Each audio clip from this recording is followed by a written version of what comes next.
All right, so chapter 38 of the book of Exodus, they are continuing the construction of these sacred items for the tabernacle, this portable temple.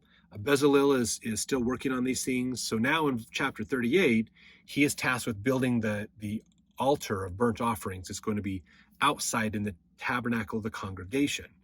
So this is the main altar that everybody comes to on the Sabbath, basically, or when they do their Sunday worship, and they offer the sacrifice. They have the horns, they sprinkle the blood on it. In the middle, they burn incense. They burn some of the parts of the animal in there as well, and as well as other animals for different types of offerings as well. So it's wood. It's a wooden box, basically, that doesn't have a top on it, and then it's overlaid with gold. And then there's rings put on the side so that the staves can go through it and it can be carried. And in each corner of this altar is a horn, and it's pointing away from the other ones, representing the four corners of the earth or the world, basically very symbolic. Every time they do their sacrifices, this is the altar that they will be using to do those sacrifices on. So he is going to be making this part as well, and helping with other things with metallurgy, with some of the rings and eyelets and the connectors for the edges of the tabernacle walls and those kinds of things as well. And you remember there was a second person that was named. His name was Aholiab.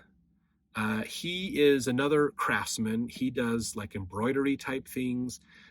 He is an engraver.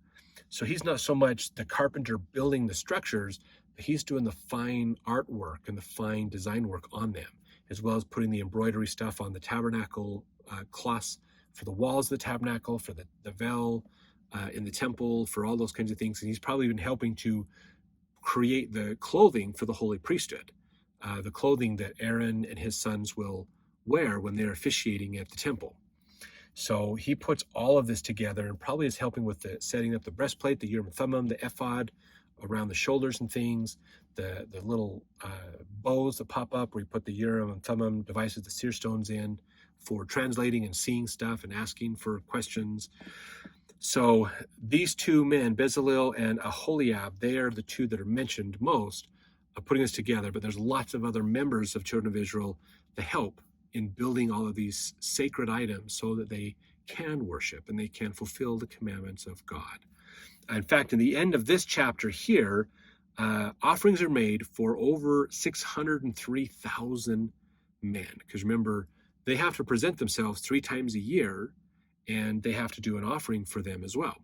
So they build everything up, they get it all ready to go, and then they start to work on getting those offerings in place. Now that the altar is built and they have the tabernacle, the congregation, things in place, and then they're getting the rest of the inner tabernacle done and in place as well to continue on for the priests' ideas.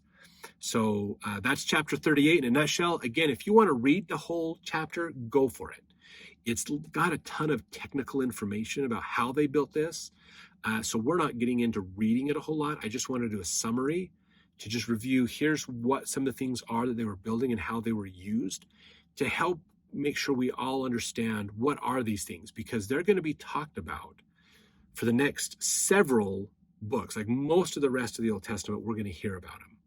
So it's important for us to just remember what these sacred items are and what their purpose was and how they were used. So let's jump into the next chapter to learn more.